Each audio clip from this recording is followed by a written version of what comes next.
As one family, let us begin our celebration with our act of faith. In the name of the Father, and of the Son, and of the Holy Spirit. Amen. The grace of our Lord Jesus Christ, and the love of God, and the communion of the Holy Spirit be with you all. And with your spirit. My dear friends, coming together as God's family with confidence, let us ask the Father's forgiveness, for He is full of gentleness and compassion.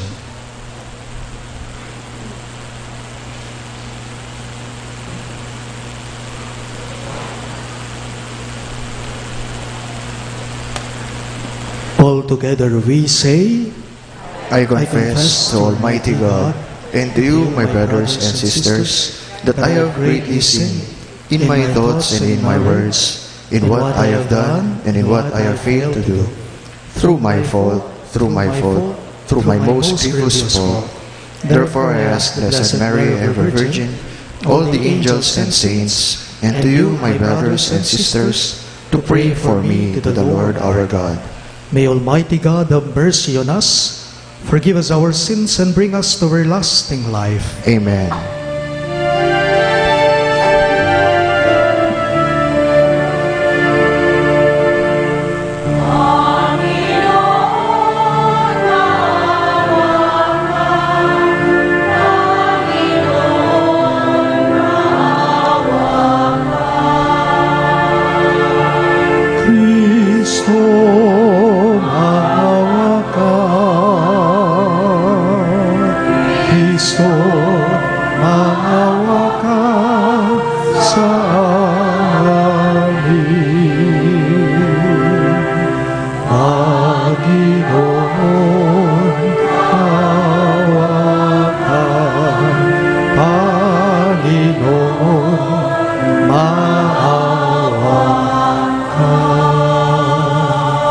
Gloria in excelsis Deo.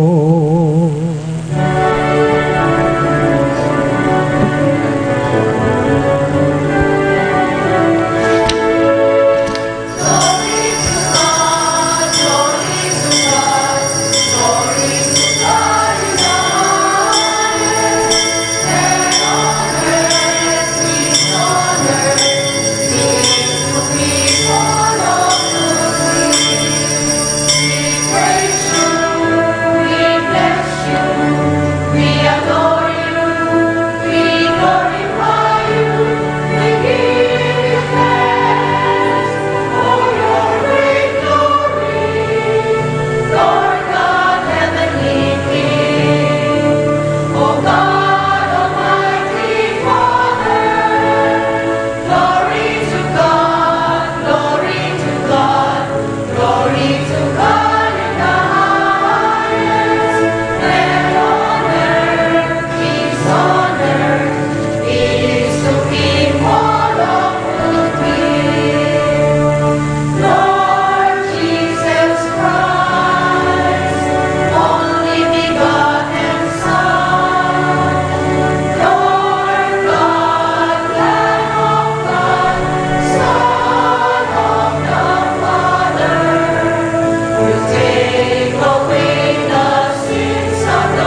Let us pray.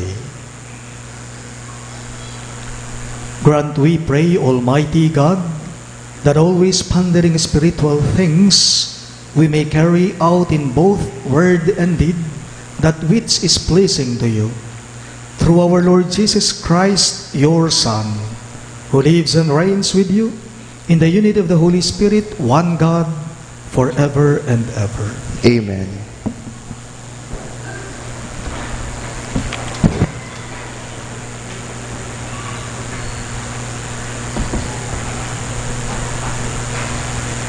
A reading from the book of Leviticus.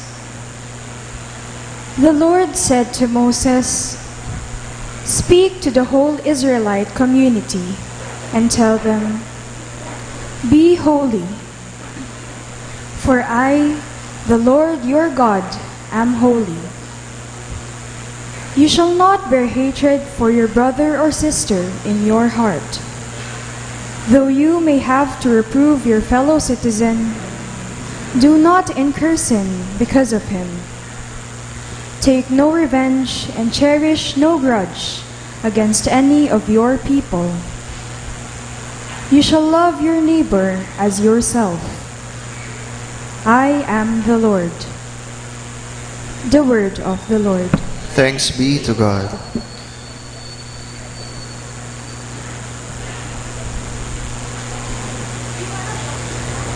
Responsorial Psalm. Let our response be, "The Lord is kind and merciful." The Lord is kind and merciful.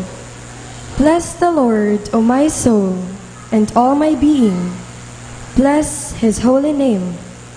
Bless the Lord, O my soul, and forget not all his benefits. The Lord is kind and merciful. He pardons all your iniquities, heals all your ills. He redeems your life from destruction, crowns you with kindness and compassion. The Lord is kind and merciful. Merciful and gracious is the Lord, slow to anger and abounding in kindness. Not according to our sins does he deal with us, nor does he requite us according to our crimes. The Lord is kind and merciful. As far as the east is from the west, so far has he put our transgressions from us. As a father has compassion on his children, so the Lord has compassion on those who fear him. The Lord is kind and merciful.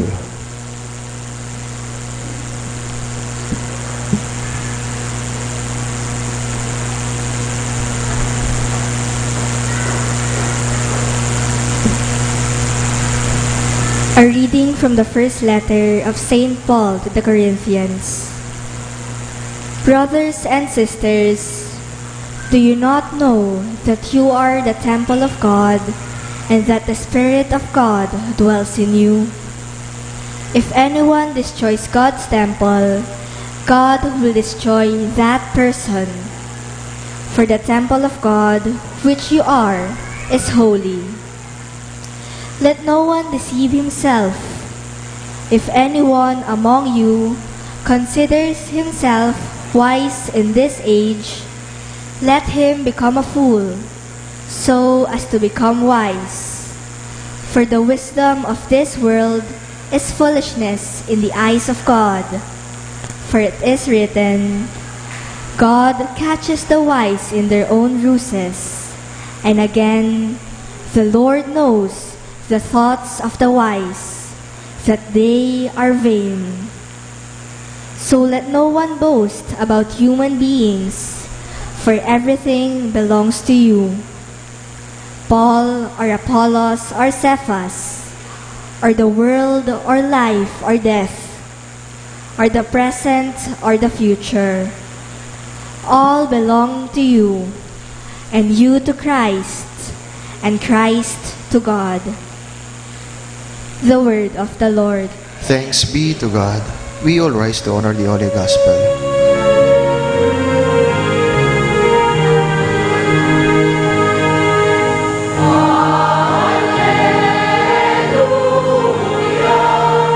Alleluia,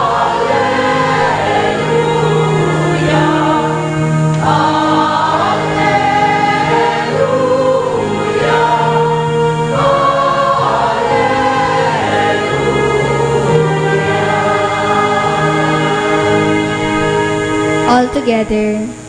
Whoever keeps the word of Christ, the love of God is truly perfected in him.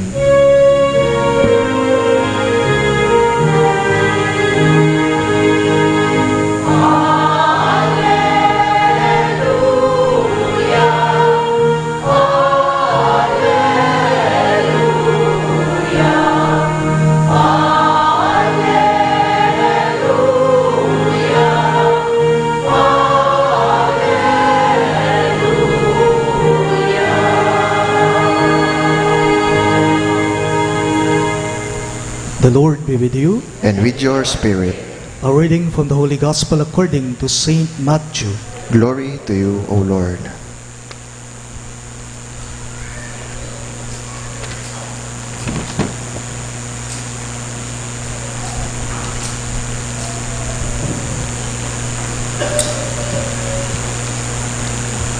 Jesus said to his disciples, "You have heard that it was said, an eye for an eye, and a tooth for a tooth.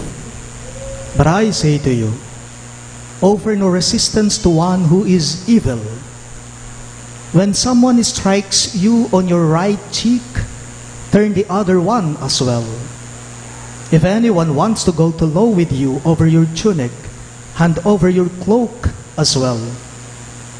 Should anyone press you into service for 1 mile, go for 2 miles. Give to the one who asks of you, and do not turn your back on one who wants to borrow. You have heard that it was said, you shall love your neighbor and hate your enemy. But I say to you, love your enemies and pray for those who persecute you, that you may be children of your heavenly Father. For he makes his sun rise on the bad and the good, and causes rain to fall on the just and the unjust. For if you love those who love you, what recompense will you have? Do not the tax collectors do the same? And if you greet your brothers only, what is unusual about that? Do not the pagans do the same? So be perfect, just as your heavenly Father is perfect." Sisters and brothers in Christ, the good news of our salvation. Praise to you, Lord Jesus Christ.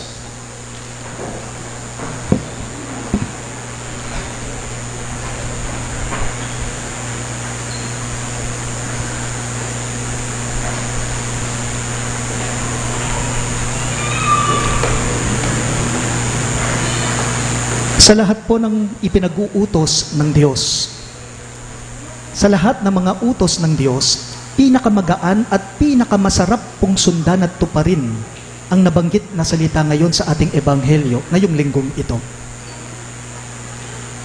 The Lord said in today's gospel, "Pray for those who persecute you."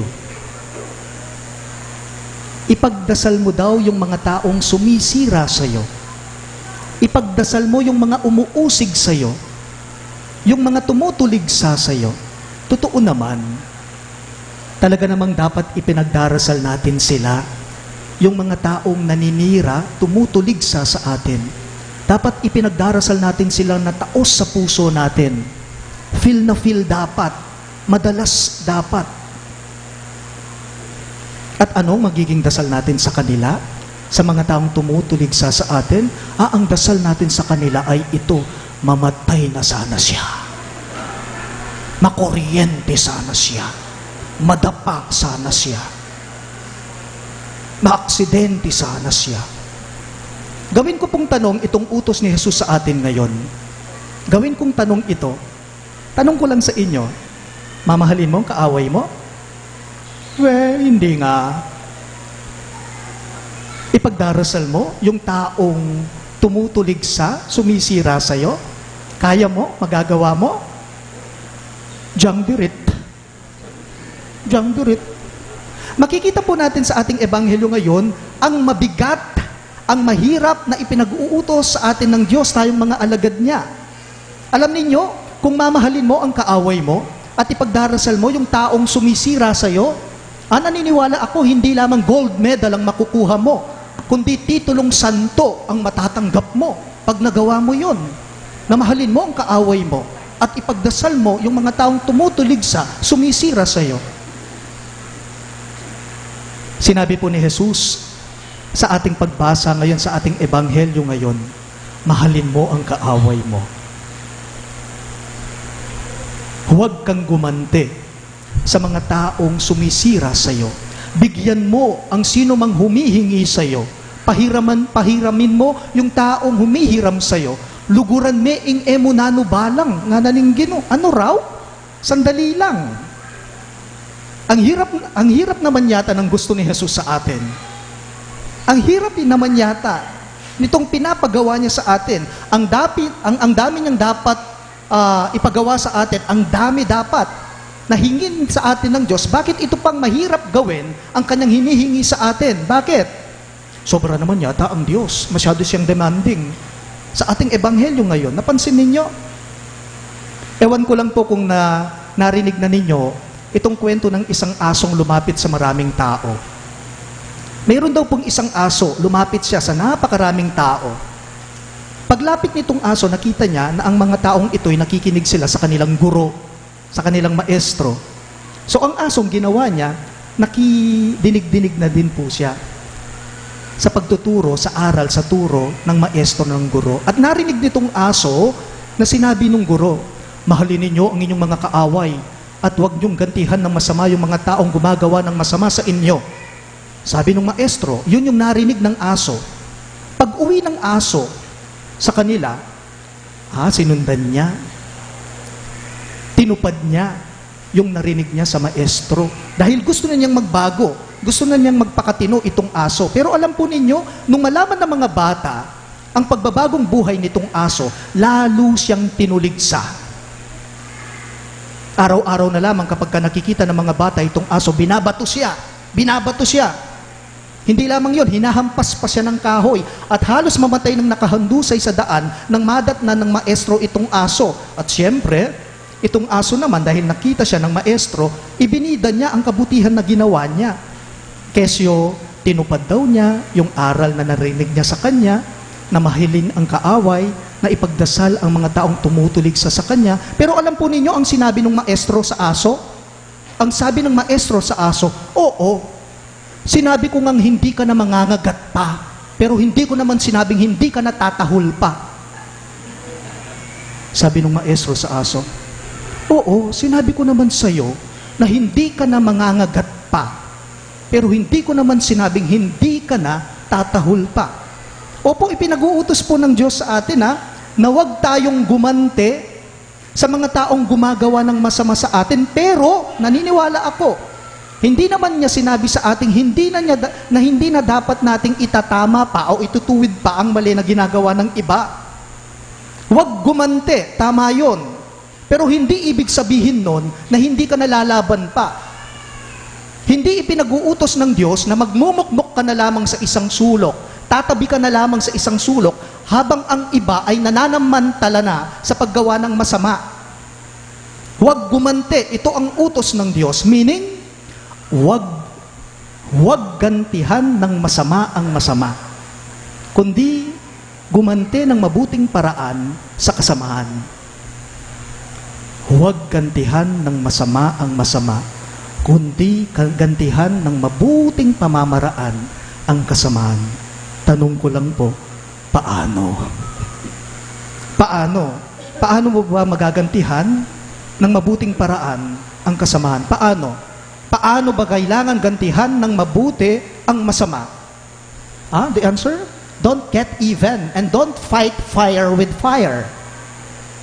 Don't get even and don't fight fire with fire. Why? Because when we get even and when we fight fire with fire, we are sucked into the sinful lifestyle of those people who do us wrong. We simply become like them then. We embrace evil as they have embraced evil. Makanano meng gantyan, ing marok, na mayap, ing pali sa ganan meng dimla. Ing pali sa ganan meng dimla. Yung matigas, alisin mo sa payapang puwersa. Yung sandata, tapatan mo ng kabutihan, tapatan mo ng panalangin. Alam po ninyo, sa away, alam po ninyo, sa hindi pagkakaintindihan, imbes na nagsasagpangan, maganda nga po na humanap ng mabuting paraan. King Epa mi kakaintindi, imbes na mi papanginis at mi papanyagpang, masanting pinaman po, ing mantun kang mayap aparalan. Paalala lang po, hindi lahat ng masama, solusyon ay masama. Hindi. At hindi lahat ng gantihan, ang sagot ay kawalang-hiyahan din. Hindi po. Ako naniniwala nakakasumpong po, nakakakita po ng mabuting paraan ng taong mabuti sa pagtutuwid niya ng mali. Siguradong makasusumpong at makakakita ng mabuting paraan ang taong mabuti sa pagtutuwid niya ng mali. Bakit? Kasi po higit na mabisa ang mabuti kaysa sa masama. Higit na mabisa, mas mabisa ang mabuti kaysa sa masama. Second, the Lord said in today's gospel, be perfect just as your heavenly Father is perfect. Like father, like son and daughter, like father, like children. Alam po ninyo, kauri natin ang Diyos. Paalala lang. Kauri natin ang Diyos. Kawangis natin ang Diyos.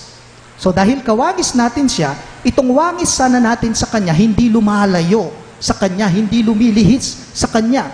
Ito po ang maikli at magandang tinutukoy ng mabigat na ipinag-uutos sa atin ngayon ng Ebanghelyo ngayong linggong ito. Ano kasi? Yung panawagan ni Jesus sa atin, ano yung gusto niya? Ano yung utos niya?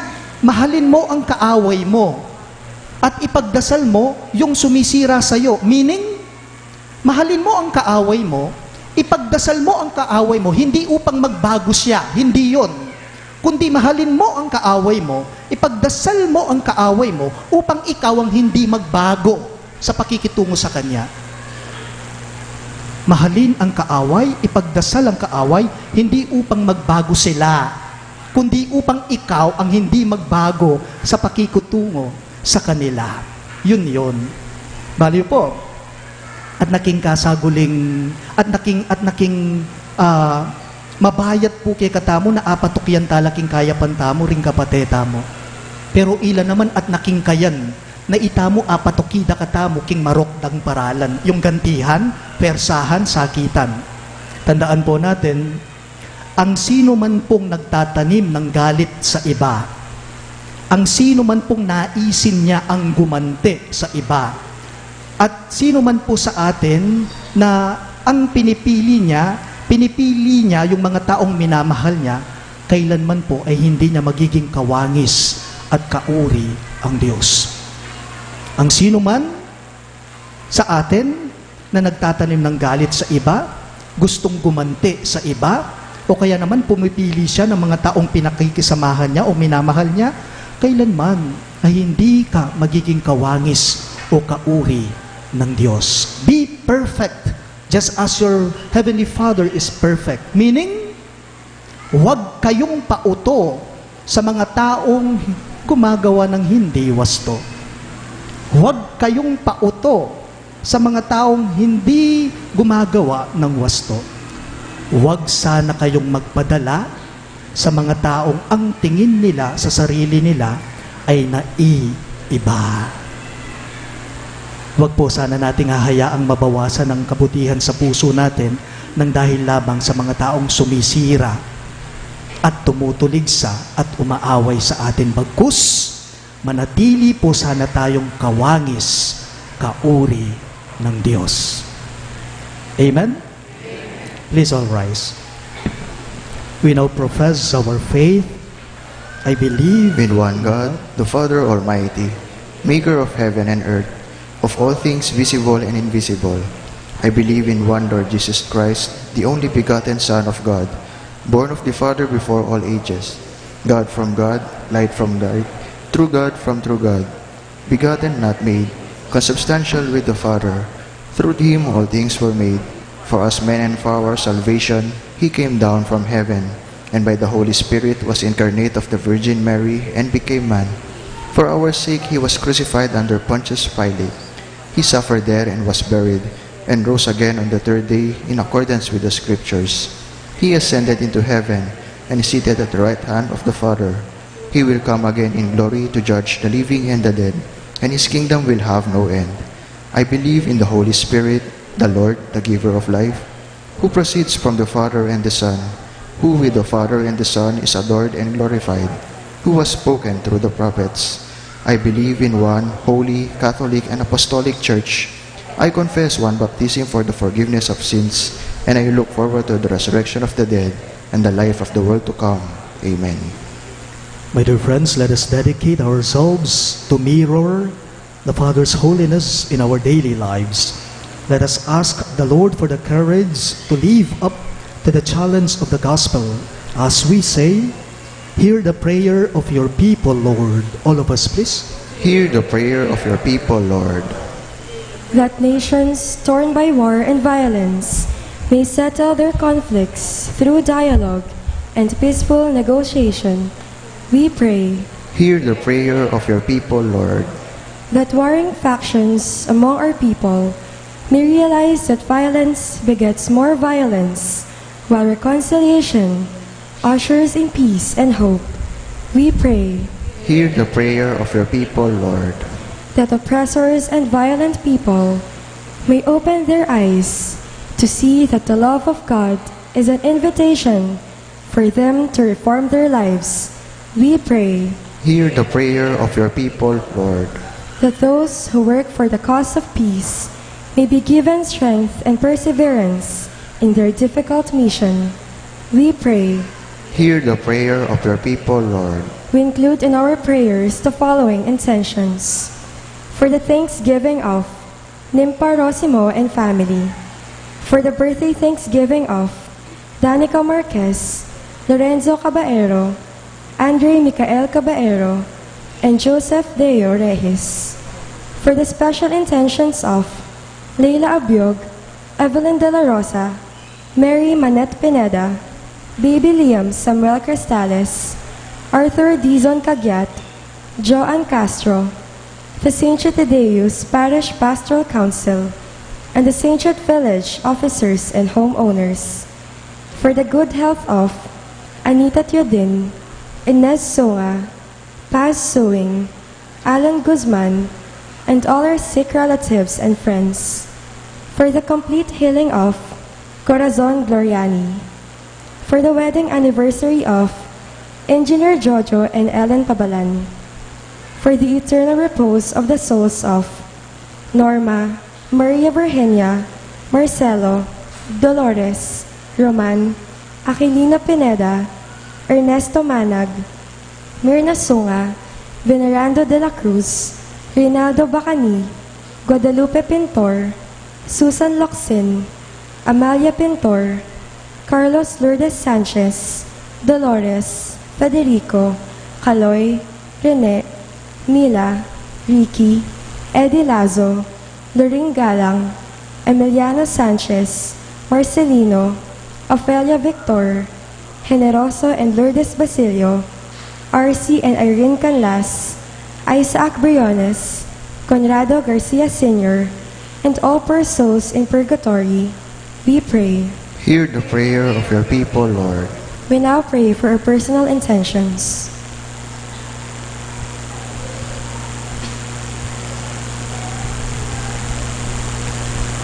May our prayers, O loving Father, help us to persevere to live a holy life through our sincere service to our brothers and sisters. We ask this through Christ our Lord. Amen.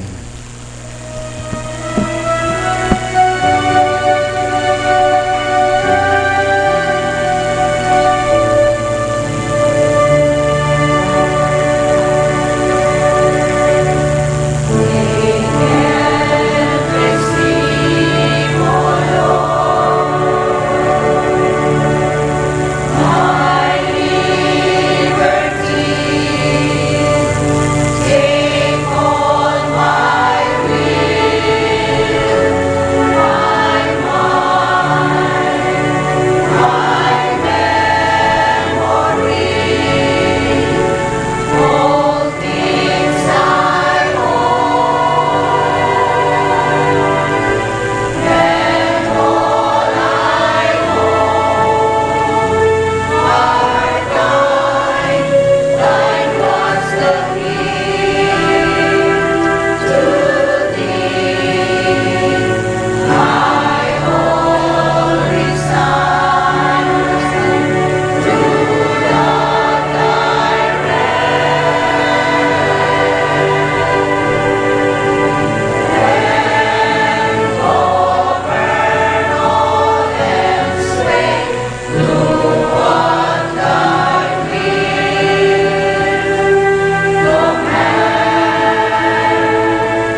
Please rise for the incensing.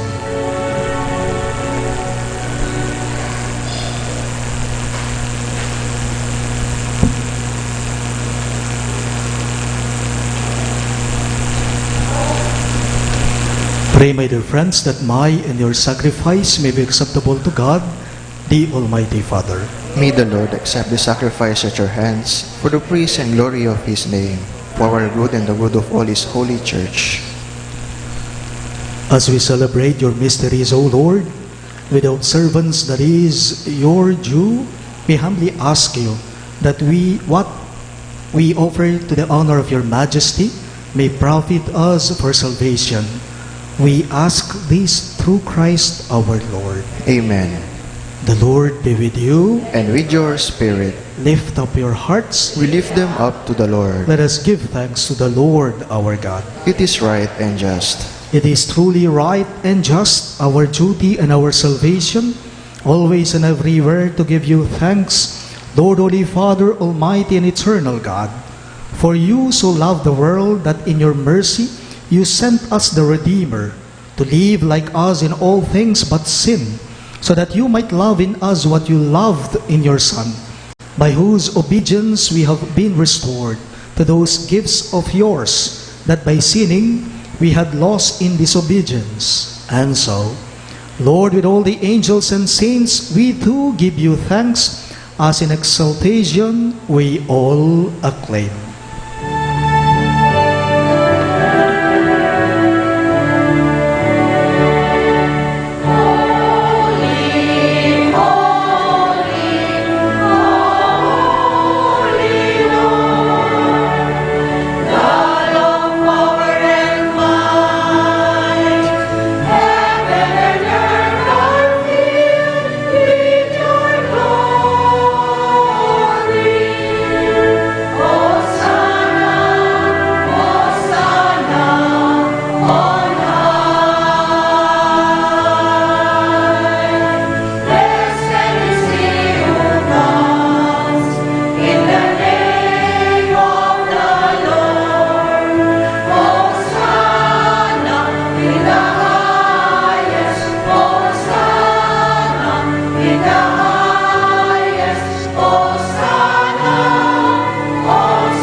You are indeed holy, O Lord, the fount of all holiness.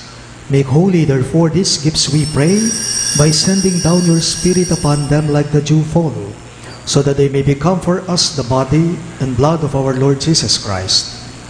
At the time he was betrayed and entered willingly into his passion, he took bread, and giving thanks, broke it and gave it to his disciples, saying, "Take this, all of you, and eat of it. For this is my body, which will be given up for you."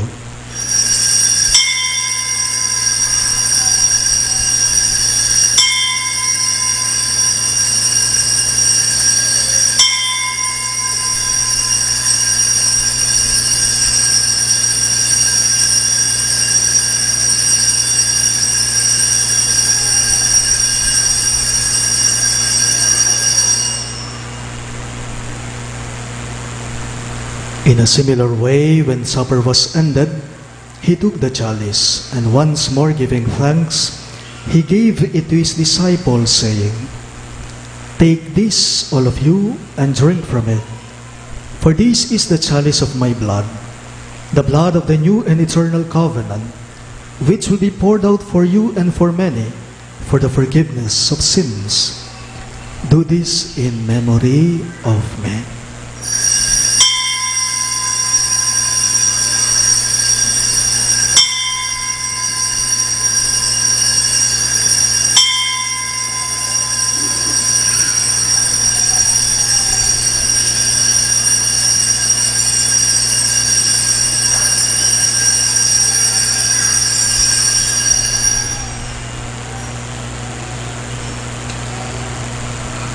The mystery of faith.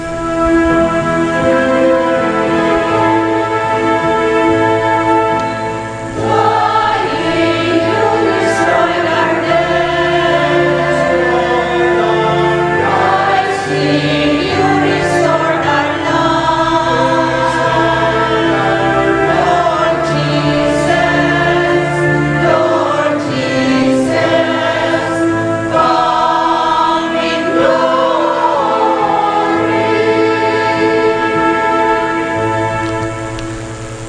Therefore, as we celebrate the memorial of his death and resurrection, we offer you, Lord, the bread of life and the chalice of salvation, giving thanks that you have held us worthy to be in your presence and minister to you. Humbly we pray that partaking of the body and blood of Christ, we may be gathered into one by the Holy Spirit. Remember, Lord, your church spread throughout the world, and bring her to the fullness of charity, together with Francis, our Pope, Florentino, our Bishop, Pasiano, our Bishop Emeritus, and all the clergy. Remember your servant Norma, whom you have called from this world to yourself. Grant that she who was united with your Son in a death like his may also be one with him in his resurrection. Remember also our brothers and sisters who have fallen asleep in the hope of the resurrection, and all who have died in your mercy. Welcome them into the light of your face.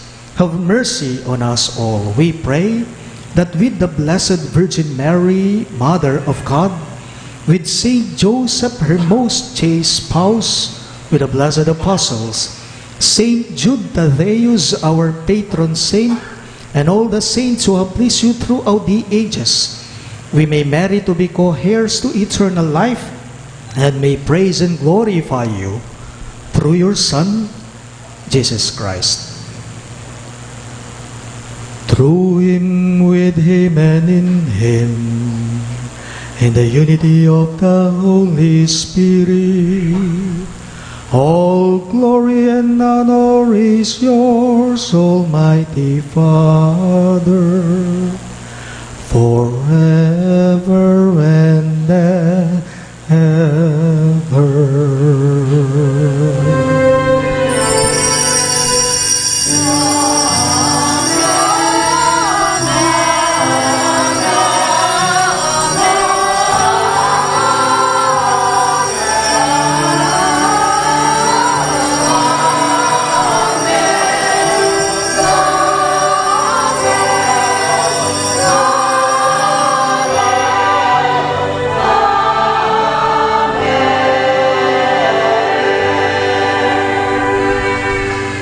Let us now pray for the coming of the kingdom as Jesus taught us.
Deliver us, Lord, we pray, from every evil.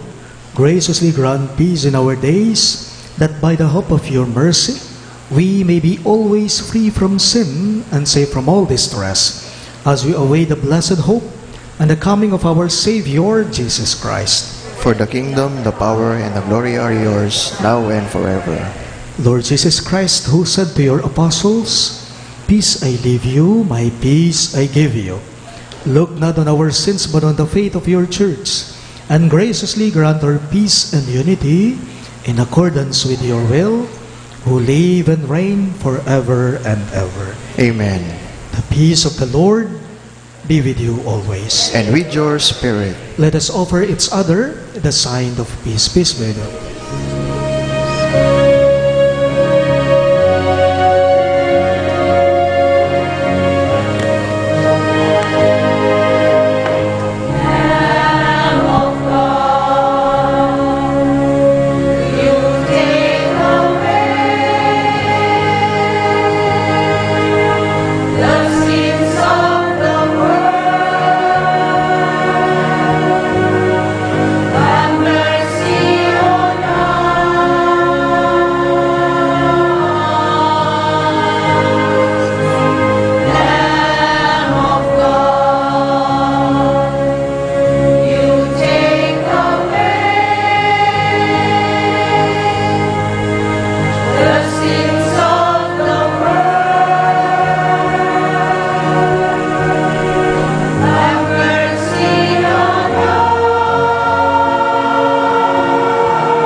Behold our merciful Lord Christ Jesus.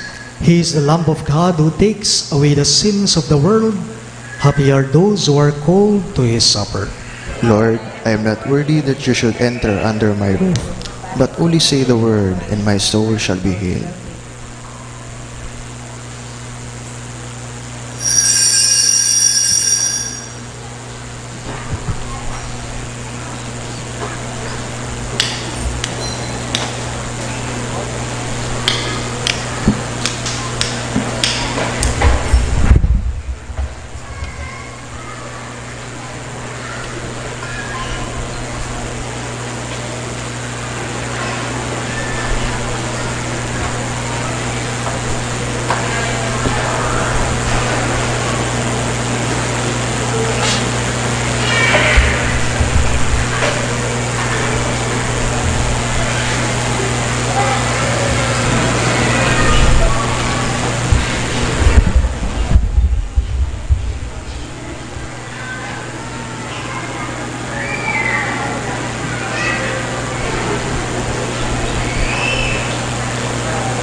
Let us pray. Grant, we pray, Almighty God, that we may experience the effects of the salvation which is pledged to us by these mysteries. We ask this through Christ our Lord. Amen. Please be seated for a few announcements. Please be informed that this coming Wednesday, February 26, 2020, is Ash Wednesday, which ushers the season of Lent. It is a day of fasting and abstinence. 2 Masses will be celebrated on Ash Wednesday, the 7:30 a.m., which is in Kapampangan, and the 6:30 p.m., which is in English. Imposition of ashes on the forehead of the faithful will take place in both Masses. It has been a tradition practiced in our parish that on all Fridays of Lent, we celebrate the Eucharist in our clusters, preceded by the Stations of the Cross around the cluster area. The first of our cluster Station of the Cross will be held at Cluster Phase 1A on Friday, February 28, 2020, starting at 5 o'clock in the afternoon, followed immediately by the celebration of the Eucharist at 6:30 in the evening. Both activities will be in English. Let us be one in our cluster Phase 1A community in observance of these Lenten activities. Thank you.